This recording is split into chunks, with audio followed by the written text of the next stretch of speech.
armoniosas trompetas se anuncian, ya visible de noche no habrá.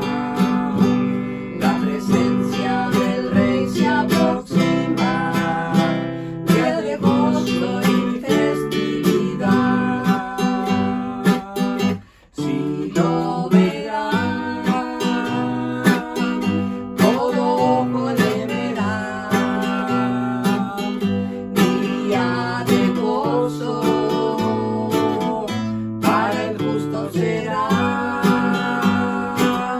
Si lo verán, transgresores también. Día de angustia,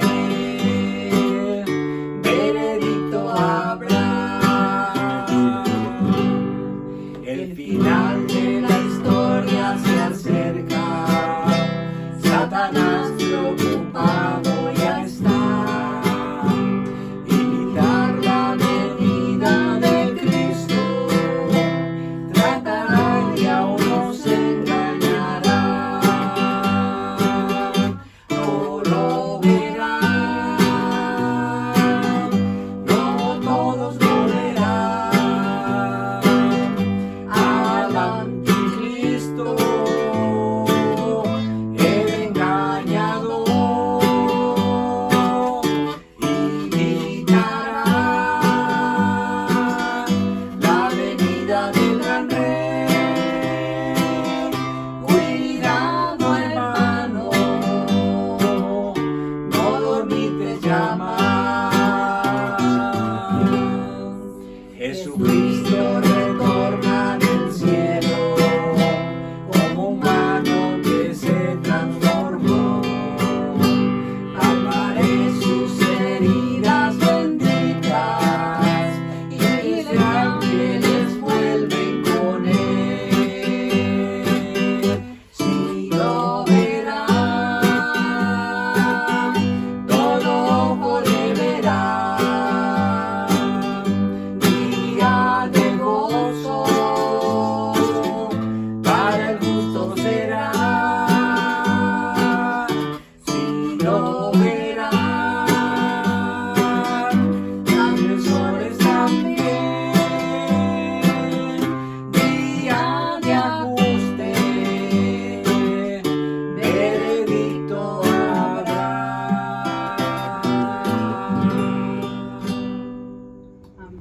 Con esta hermosa alabanza que acabamos de escuchar, les doy la bienvenida a un sábado hermoso, con grandes bendiciones para cada uno de nosotros. Como un recordatorio del tema pasado o del sábado pasado, compartir la palabra de Dios, te pregunto, ¿y tú la compartiste? Es muy fácil, solamente haz un clip o un share y este mensaje podrá llegar hasta los últimos rincones de la tierra. Y así, muchos hermanos, familia, amigos o gente que todavía no conocen la palabra de Dios podrán escuchar y conocer de tu Dios. Y créeme, tendrás grandes bendiciones al compartirla y tanto el que la recibe. Enseguida tenemos el tema por el pastor Rubén Tenorio. Se titula Ministrar como Jesús. El tema de la lección de esta semana nos presenta el modelo de la administración, que es el modelo de Jesús, del cual nosotros debemos aprender cómo ministrar. ¿Cuál era la palabra clave en el ministerio de Jesús? ¿Y cuáles eran los tres aspectos que Jesús estaba tratando de abordar a través de esta palabra? Bueno, vamos primeramente a ver la primera declaración que encontramos en el Evangelio de Mateo, capítulo 9, versículo 36. ¿Qué nos dice? Y al ver las multitudes, tuvo compasión de ellas, porque estaban desamparadas y dispersas como ovejas que no tienen pastor. La palabra clave aquí en el ministerio de Jesús es compasión. ¿Por qué compasión? Porque Jesús se compadece de los seres humanos. Y especialmente en este pasaje se está refiriendo a las personas a quienes se les ilustra como ovejas sin pastor, dispersadas. ¿Qué significa una oveja sin pastor?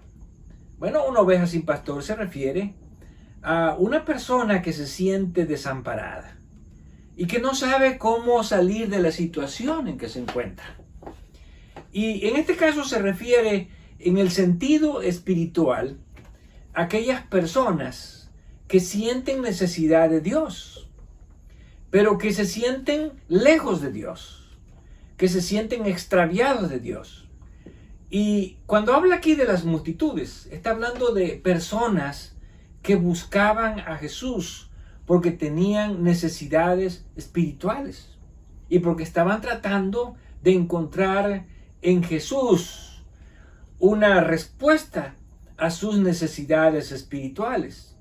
Ahora, cuando Jesús ve que las personas sienten la necesidad espiritual, cuando Jesús ve que las personas se sienten descarriadas, cuando Jesús ve que las personas se sienten desamparadas, sin algo en que apoyarse, en que afianzarse, entonces viene la palabra que aquí Mateo presenta.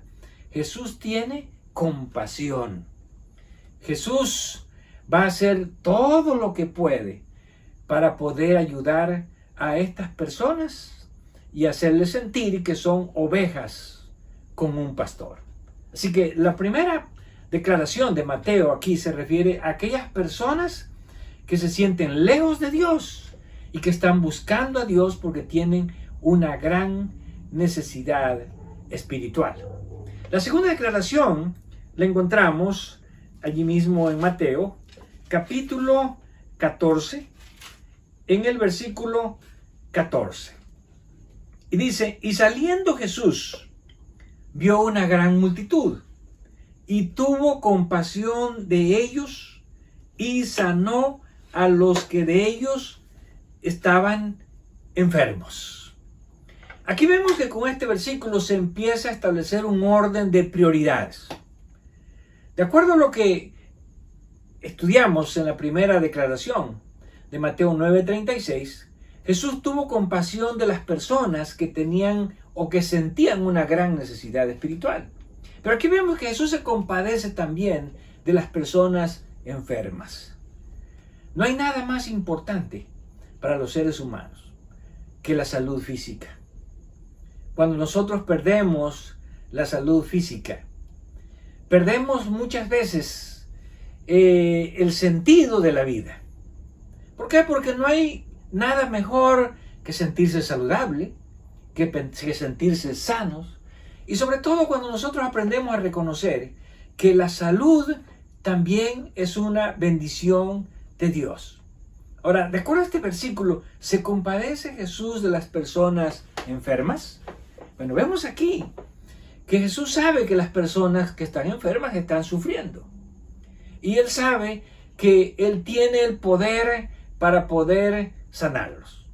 Él puede restaurar a las personas enfermas. Y cuando Él estuvo en la tierra, Jesús aquí tuvo compasión de las personas. Y por esa razón dice que sanó a todos los que estaban enfermos. Cuando Jesús iba por las aldeas, los evangelios nos dicen que donde Él pasaba, ya no se escuchaba ningún lamento, ninguna queja, porque no había ningún enfermo. Por lo tanto, Jesús desea que nosotros tengamos salud. Y Jesús se compadece también cuando nosotros estamos enfermos. Por lo tanto, la compasión de Jesús no es solamente para los que se sienten bien, sino para aquellos que tienen alguna enfermedad, que están padeciendo algún mal físico. Y aunque si bien es cierto que muchas veces la enfermedad depende de nuestros hábitos, también es verdad que la salud es una bendición que viene de parte de Dios, a pesar de que tal vez nosotros no seguimos los mejores hábitos en la vida. En tercer lugar, encontramos otra declaración que tiene que ver con la compasión. Le encontramos en el siguiente capítulo, que es el capítulo 15 de Mateo, versículo 32. Y dice, y Jesús, llamando a sus discípulos, dijo, tengo compasión de la gente, porque ya hace 3 días que están conmigo y no tienen que comer, y enviarlos en ayunas no quiero, no sea que desmayen en el camino. Por lo tanto, Jesús no solamente se compadece de las personas que sienten una necesidad espiritual, no solo se compadece de las personas que están enfermas, sino que también se compadece de las personas que en este caso tienen una necesidad física, personas que sufren de hambre. Tal vez nosotros nunca hemos padecido hambre, pero indudablemente el hambre es una de las necesidades más difíciles de sobrellevar en la vida. Y ahora vemos a Jesús compasivo, teniendo misericordia de las personas que no habían comido y pensando en que Él no podía enviar a esas personas sin comida, sabiendo que inclusive podían desmayarse en el camino de regreso a su casa. Por lo tanto, aquí tenemos cuáles son las 3 prioridades por las cuales Jesús se preocupa por nosotros. En primer lugar, Jesús desea suplir nuestra necesidad espiritual. En segundo lugar, Jesús desea darnos salud. Él quiere que vivamos sanos. Y en tercer lugar, Jesús desea suplir nuestra necesidad física, especialmente del alimento. ¿Por qué? Porque sí es verdad que entre las necesidades básicas está, por ejemplo, el techo, está el vestido y también está la comida. Pero lo más importante es el alimento. Una persona puede inclusive vivir sin un techo. Una persona puede vivir inclusive sin tener una buena ropa. Pero no puede vivir una persona sin el alimento. Ahora, ¿qué nos enseña Jesús a través de esta forma de ministrar? Que nosotros como hijos de Dios, nosotros como sus seguidores, como sus discípulos, deberíamos también preocuparnos por estas 3 necesidades básicas de los seres humanos. Por aquellos que están buscando con sed, con ansia la palabra de Dios. Deberíamos estar allí para poder compartir la palabra de Dios y para poder darles esperanza. En segundo lugar, deberíamos de preocuparnos también por aquellos que están sufriendo por alguna enfermedad. No siempre nosotros podremos aliviar el dolor de las personas. No siempre vamos a tener el medicamento para las personas. No siempre nosotros vamos a poder fungir como un médico para estas personas. Pero sí podemos llevarles a estas personas palabras de ánimo, palabras de consuelo y sobre todo de confianza y de esperanza en las promesas de Dios. Y en tercer lugar, Jesús nos presenta la tercera necesidad, que es preocuparnos por aquellos que tienen necesidades físicas, especialmente los que tienen hambre. Tal vez nosotros no estamos padeciendo hambre, pero hay muchas personas que pasan hambre. Hay muchas personas que padecen hambre. Y tal vez nosotros como cristianos deberíamos pensar de qué manera podemos ayudar a esas personas que sufren, que están pasando hambre. No solamente en el vecindario nuestro, sino tal vez en otros estados o en otros países del mundo. Dios siempre nos da la oportunidad de poder suplir esta necesidad también de los seres humanos. Por otro lado, vemos que en el ministerio de Jesús, no, aunque se preocupa y tiene compasión de las personas, la forma en que Él aborda a cada individuo es de acuerdo a la necesidad de cada persona, de cada individuo. No todos tenemos las mismas necesidades. Por lo tanto, Jesús no a todos nos habla de la misma manera, de la misma forma. Y no siempre la forma en que Jesús nos habla va a ser la forma más agradable para nosotros. Pero sí va a ser la forma en que Jesús desea mostrar su compasión. ¿Por qué? Porque Él quiere salvarnos. Él quiere liberarnos. Él quiere que nosotros fijemos nuestra vista, nuestra atención en las cosas espirituales, en las cosas eternas, que son las cosas más importantes de la vida. Por ejemplo, en el libro de Juan, nosotros encontramos varios ejemplos de cómo Jesús se dirige a las personas. Y en cada declaración de Jesús, nosotros encontramos que el propósito de Jesús es mostrarles la voluntad de Dios o mostrarles el camino de la salvación. En otras palabras, aunque pareciera algunas veces que Jesús habla de una manera muy directa, de una manera muy ruda o hasta severa a las personas, Jesús está mostrando a través de este lenguaje compasión para rescatar, para redimirnos de la situación en que nosotros estamos viviendo, y Él conoce específicamente cuál es la necesidad que nosotros tenemos. Y comenzamos en el capítulo 2, donde Jesús se dirige a su madre. Versículo 3 y versículo 4. Y faltando el vino, la madre de Jesús le dijo: no tienen vino. Jesús le dijo: ¿qué tienes conmigo, mujer? ¿Aún no ha venido mi hora? Tal vez alguien pensaría que no es la forma más amable en que Jesús le habla a su madre.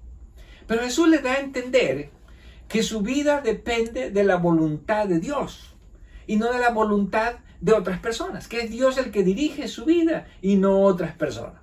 Tal vez algunas veces algunas personas quieren controlar nuestra vida espiritual, pero debemos permitir que solamente sea Dios el que controle nuestra vida espiritual. En el capítulo 3 encontramos el caso de Nicodemo. Y encontramos aquí que Jesús le hace una declaración a Nicodemo cuando le habla del nuevo nacimiento, versículos 9 y versículo 10. Respondió Nicodemo y le dijo: ¿cómo puede hacerse esto? Respondiendo Jesús le dijo: ¿eres tú maestro de Israel y no sabes esto? Jesús estaba abordando directamente el problema espiritual de Nicodemo. ¿Por qué? Porque Nicodemo había aprendido muchas cosas sobre la religión, muchas cosas sobre las escrituras, pero no había aprendido lo más importante para su vida, que era cómo debería realizarse un nuevo nacimiento.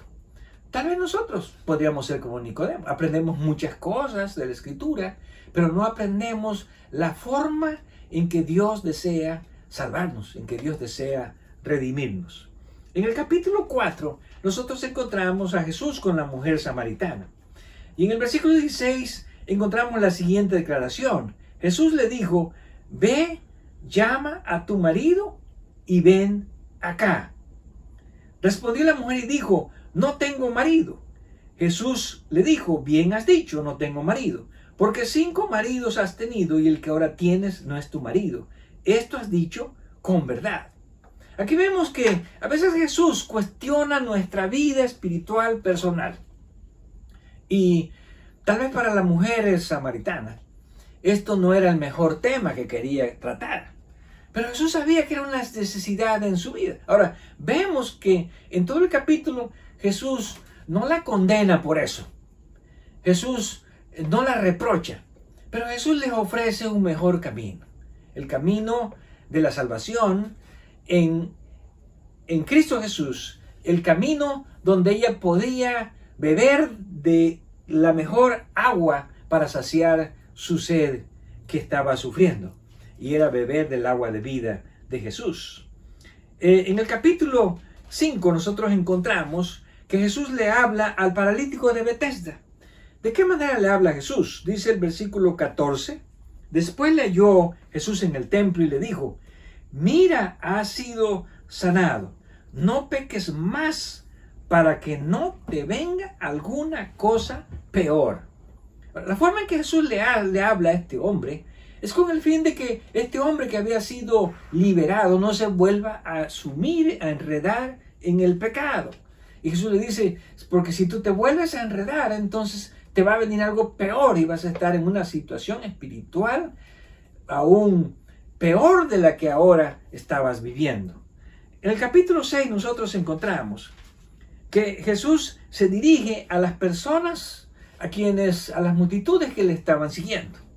Y entonces, aparentemente estas personas estaban deseosas de escuchar la palabra de Dios. Pero muchas veces, cuando recibimos una bendición material de Dios, en este caso, ellos fueron alimentados, nos olvidamos de enfocarnos en lo espiritual y nos enfocamos más en las cosas materiales que podemos recibir de Dios.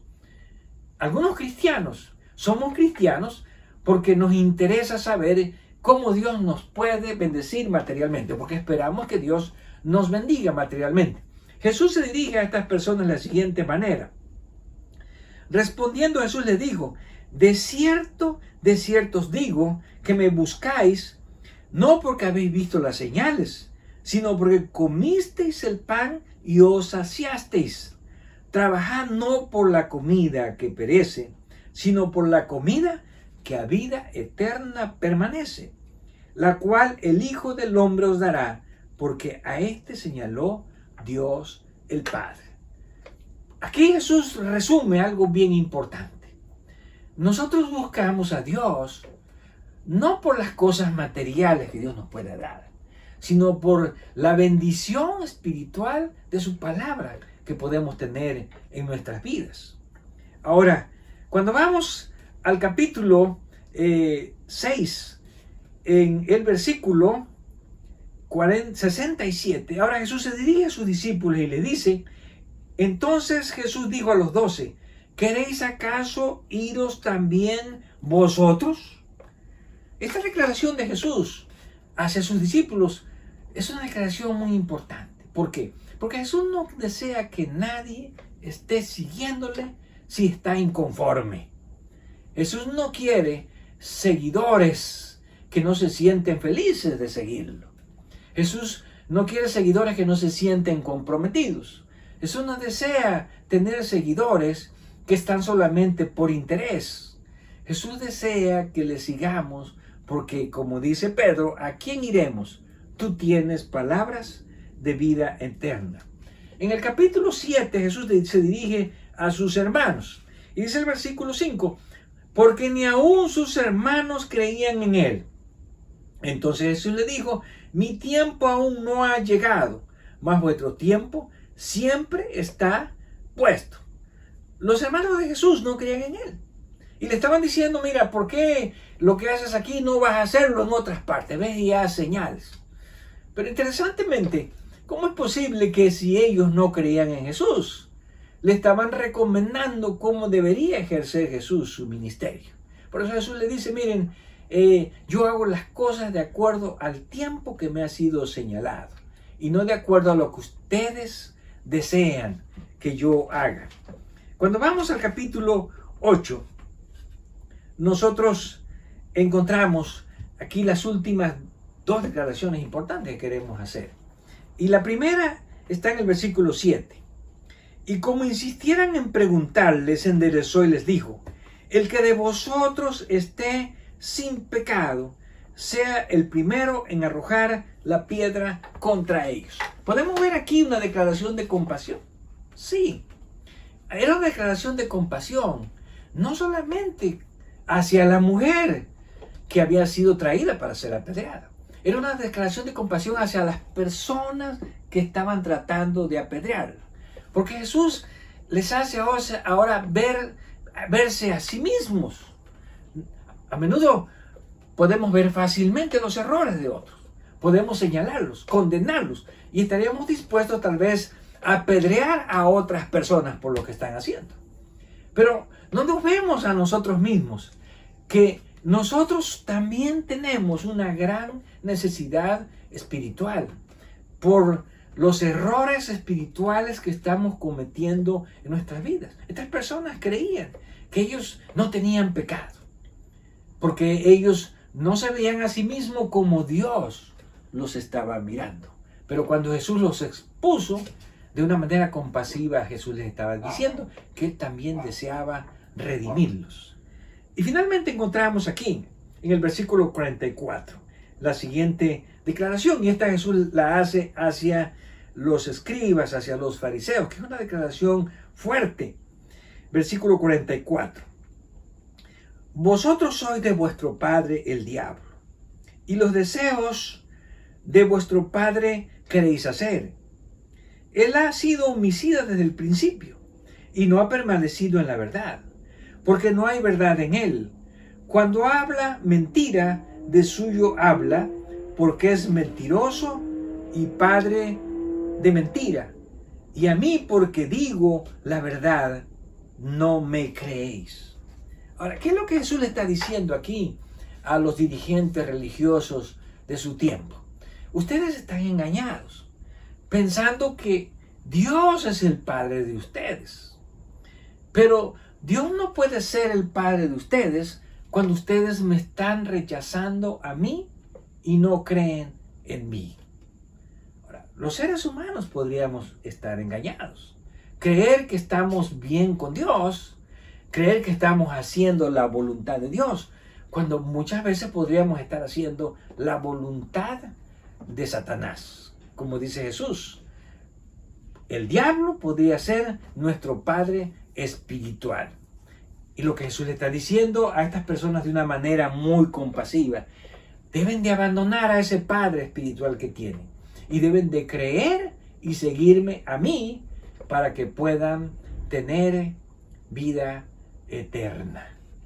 Ahora, todas estas declaraciones que Jesús presenta son palabras de compasión, porque en todas ellas vemos a Jesús tratando de redimir a las personas, aun cuando el lenguaje de Jesús tal vez no era el más agradable para muchos. Y tal vez Jesús a menudo nos habla a nosotros de la misma manera, tal vez a nuestra conciencia, a través de su palabra, a través de sus mensajeros. No siempre lo que Jesús nos dice es lo que más nos agrada, pero siempre lo que Jesús nos dice es una demostración de su compasión para querer salvarnos y para querer redimirnos.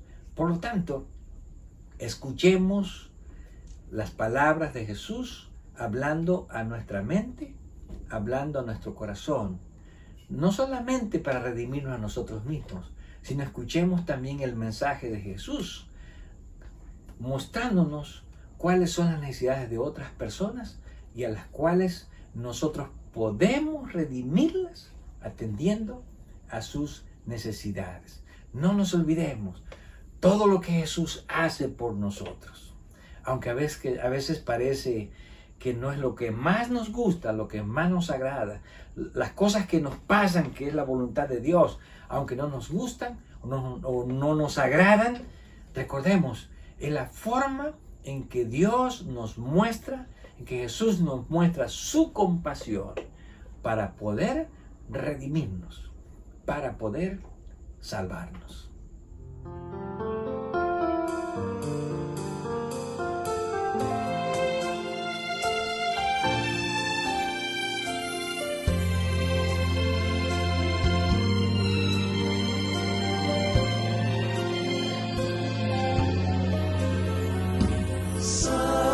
Sacudido por la vida, el pecado me llenó, pero Cristo me ha tocado y ya no soy el mismo de ayer. Tocóme, sí, tocóme, y ahora sé que el Salvador sana, salva y viene por mí. Tocóme la mano de Dios. Mi Jesús me ha encontrado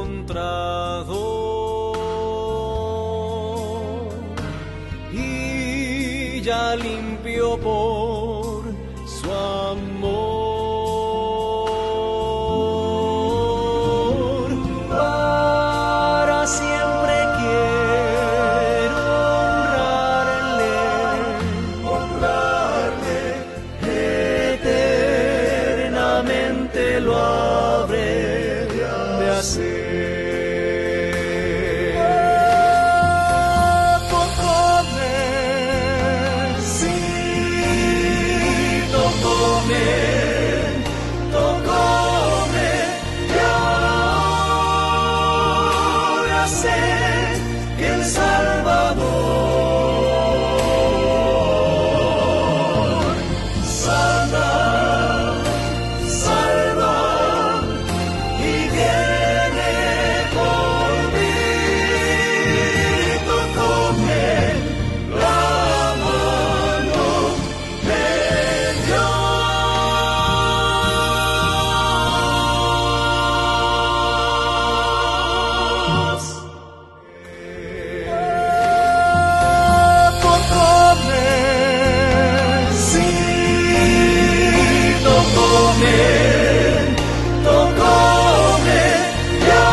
Con esta hermosa alabanza que hemos escuchado por el Cuarteto Comunión, el canto titulado Tocóme.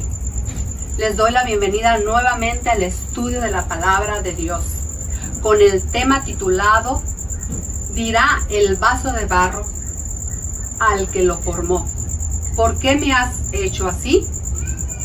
Por el pastor Rubén Tenorio. Hemos terminado con las declaraciones teológicas acerca de el llamado y la elección. Y llegamos ahora a la forma en que Pablo ilustra el llamado y la elección a través de una figura que era muy conocida en aquellos tiempos para las personas que lo escuchaban y para quienes vivían en esa época. Y es la ilustración de el alfarero y de una vasija hecha de barro.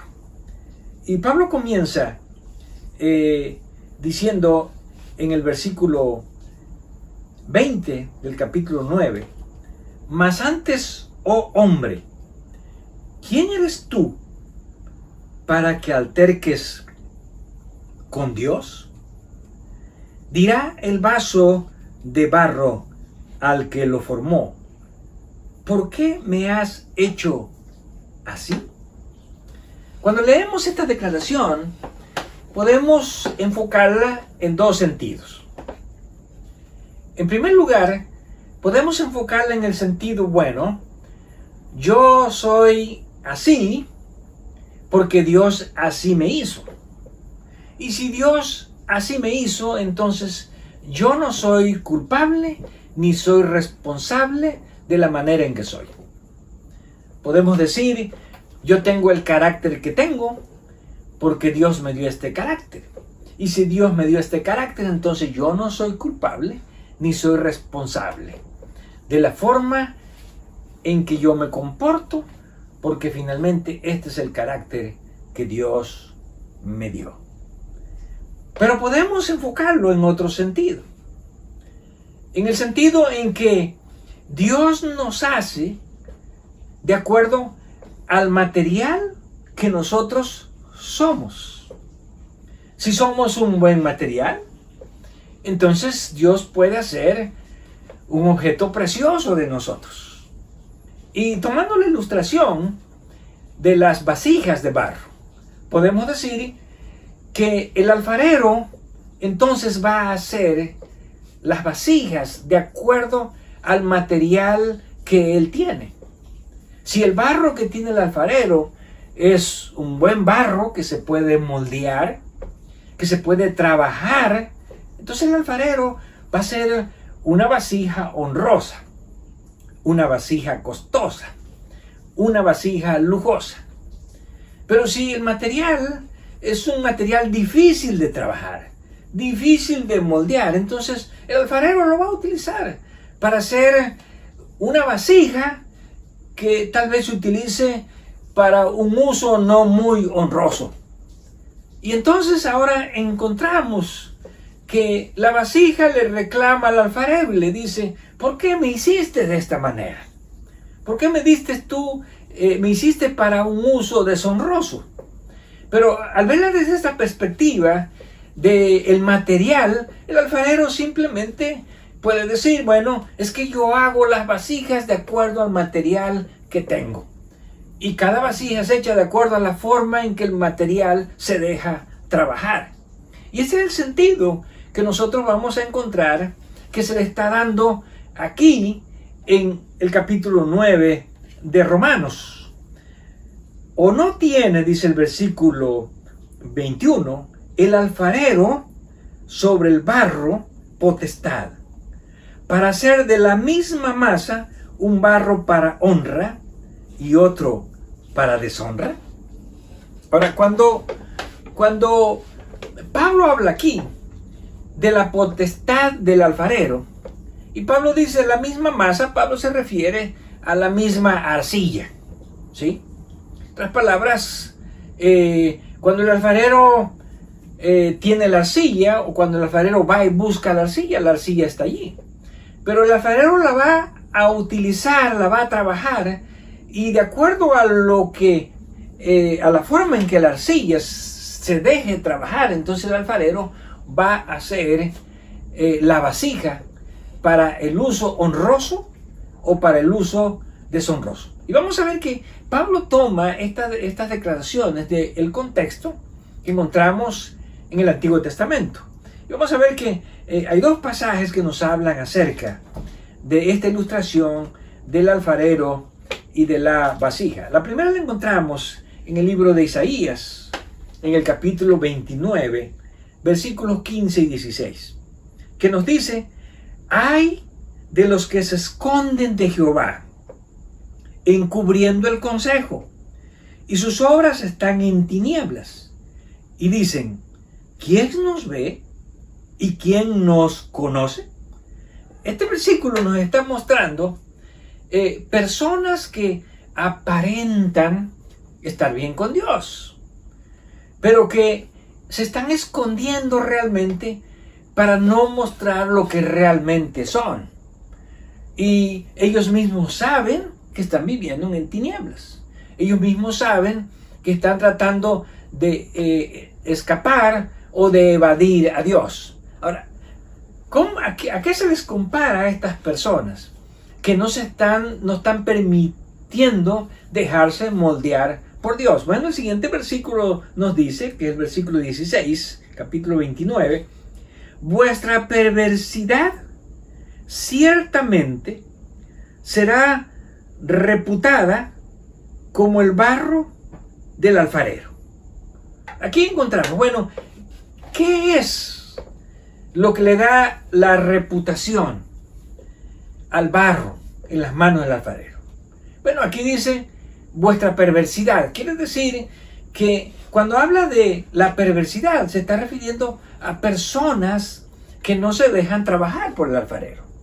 Personas que son como el barro difícil de moldear y con las cuales no se puede hacer una vasija honrosa. Y entonces nos dice el versículo 16, ¿acaso la obra dirá a su hacedor, ¿no me hizo? Dirá la vasija de aquel que lo ha formado, ¿no entendió? Puede cuestionar el barro al alfarero, como diciendo, es que tú no entendiste, no hiciste bien la vasija y por lo tanto me hiciste una vasija de deshonra. Bueno, lo que está presentando aquí es que el alfarero no se equivoca. El alfarero conoce el barro y también sabe trabajar. Y cuando él hace una vasija de honra es porque él tiene un material que se deja moldear, con el cual se puede trabajar para hacer un vaso de honra. Pero cuando él utiliza o cuando él hace una vasija de deshonra y utiliza un material que no es moldeable, que no se deja trabajar, entonces La vasija no puede cuestionarlo y no puede decirle, ¿por qué me has hecho tú de esta manera? Y tenemos otra ilustración, también encontramos en el libro de Jeremías. Y ahora venimos al capítulo 18, que nos dice, porque palabra de Jehová que vino a Jeremías diciendo, levántate y ve a casa del alfarero, y allí te haré oír mis palabras.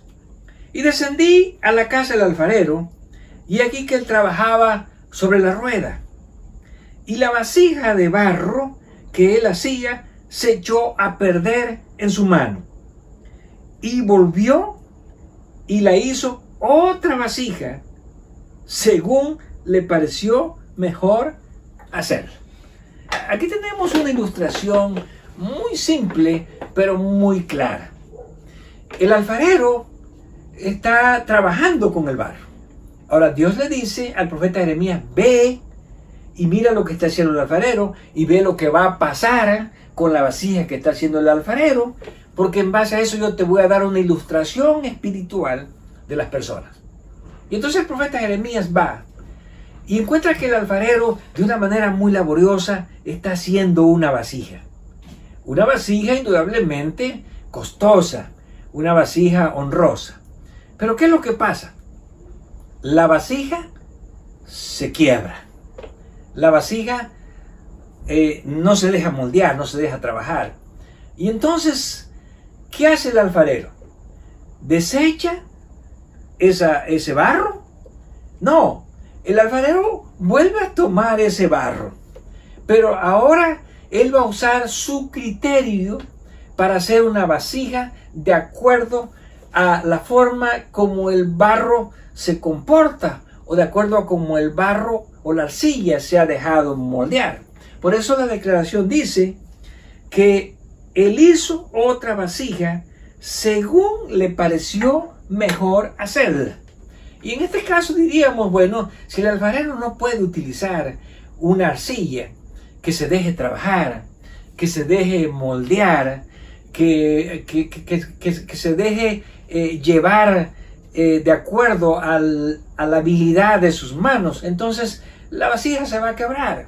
Tuvo la oportunidad ese barro de hacer una vasija de honra. Y entonces el alfarero, de acuerdo a su criterio, según como vea el barro y según las características que él ve que tenga esa arcilla, entonces va a hacer una vasija de acuerdo a su criterio. Y eso es lo que Pablo está tratando de decirnos en Romanos 9. El alfarero tiene la potestad, porque tiene el criterio, porque sabe hacer el trabajo, porque conoce el material, de hacer vasijas de acuerdo a lo que a él mejor le parece.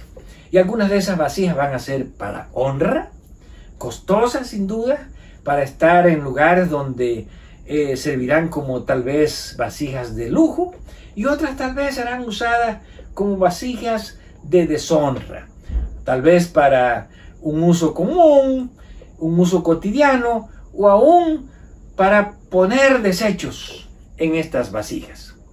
Pero, ¿qué es lo que Dios está tratando de ilustrar al profeta Jeremías?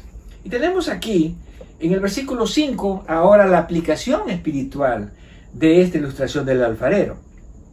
Entonces vino a mí palabra de Jehová diciendo, ¿no podré yo hacer de vosotros como este alfarero, oh casa de Israel? Dice Jehová, he aquí que como el barro en la mano del alfarero, así sois vosotros en mi mano, oh casa de Israel. En otras palabras, Dios puede hacer de nosotros una vasija honrosa si nosotros nos dejamos moldear, si nosotros permitimos ser trabajados por Dios. Pero, ¿qué es lo que pasa con la casa de Israel que está en las manos de Dios?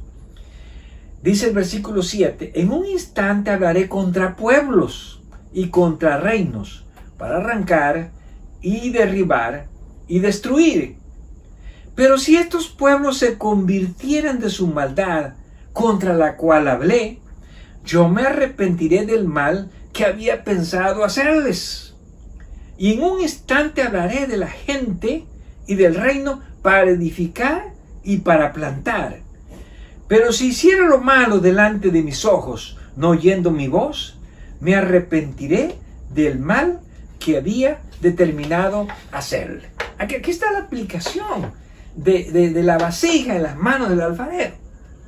Dios está diciendo, no depende de mí, no depende del alfarero, depende de la arcilla, depende del barro.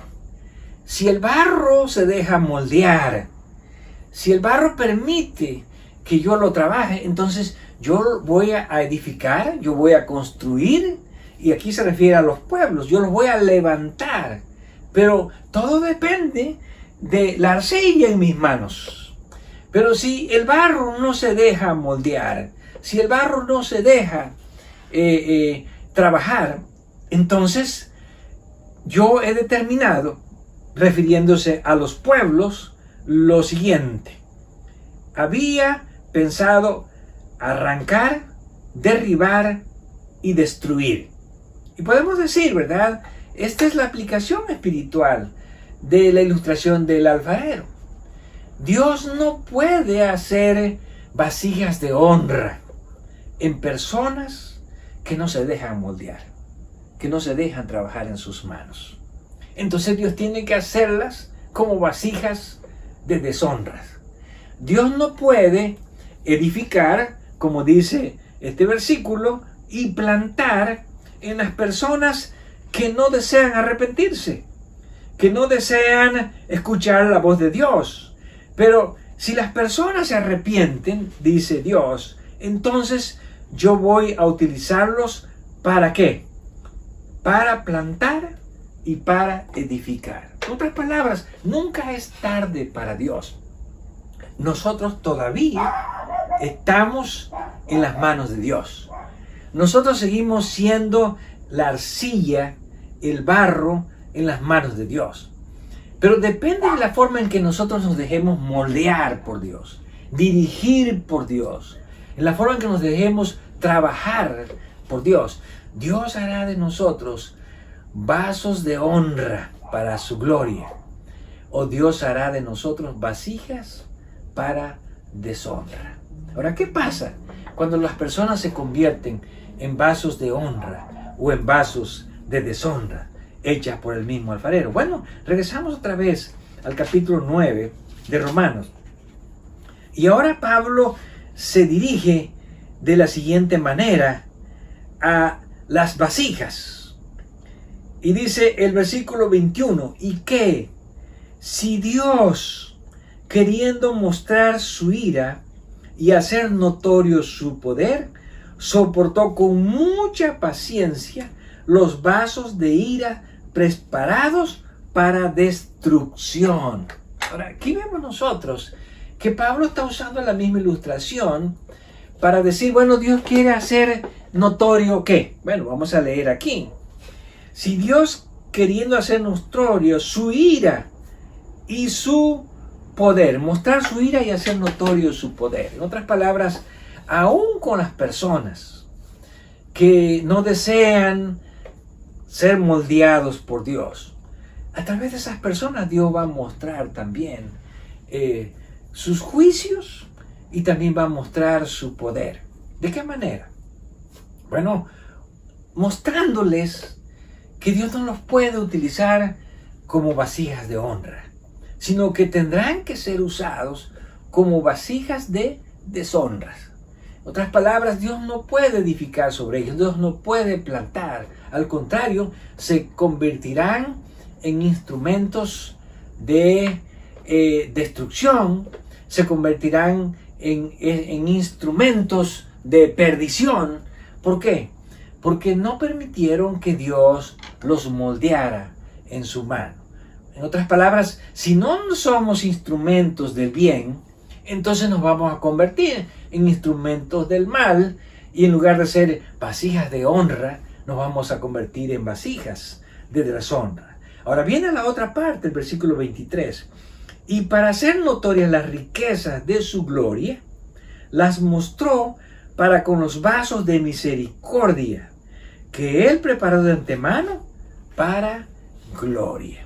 Aquí encontramos otra vez el tema que Pablo siempre está presentando, que es el tema de la presciencia y la predestinación de Dios. Dios de antemano, Él preparó a todos los seres humanos para que fuesen vasos de honra, vasos que pudiesen ser moldeados y trabajados en las manos de Dios, como la vasija en las manos del alfarero. Pero solo aquellas personas que se dejan moldear, que se dejan trabajar por Dios, que permitimos que Dios haga su voluntad en nuestras vidas, Dios va a hacer notoria en esas personas o en nosotros su misericordia. ¿Por qué? Porque las vasijas de honra son vasijas para las cuales Dios muestra su misericordia. Y Dios las pone como vasijas de gloria para su gloria. De esta manera podemos decir que la misericordia de Dios se va a mostrar en nosotros solamente si nosotros nos dejamos moldear por Dios. Si nosotros permitimos ser trabajados en las manos del alfarero para que Dios haga las vasijas de honra que Él desea hacer con el material que nosotros ponemos en sus manos. Con la manera en que nosotros respondemos es el material que ponemos en las manos de Dios. Por lo tanto, Pablo ahora está concluyendo diciendo que a los cuales también ha llamado, esto es, a nosotros, no solo de los gentiles, sino también tan solo de los judíos, sino también de los gentiles. Así que Pablo dice, el llamado de Dios se manifiesta ¿en qué? En la forma en que Dios quiere moldearnos. Ese es el llamado de Dios. En la manera en que Dios quiere hacernos vasijas de honra. Pero a nosotros nos toca hacer la elección. Y nosotros vamos a elegir si queremos ser arcilla o barro para ser vasos de honra o para ser vasos de deshonra. Permitamos que Dios nos pueda moldear, que Dios nos pueda trabajar para ser vasos de honra para su gloria y para que la misericordia de Dios y su propósito se muestre en nuestras vidas. Que no seamos instrumentos difíciles en las manos de Dios. Que no nos comportemos como esa arcilla, ese barro que no se deja moldear, sino que permitamos ser moldeados, que significa ser dirigidos, ser llevados para la voluntad de Dios. Y que de esa manera se cumple el propósito de Dios, como dice Pablo, en ser hechos vasos de honra para gloria de Dios y para bendición de muchos para salvación. Que Dios me haga un vaso de honra para su gloria.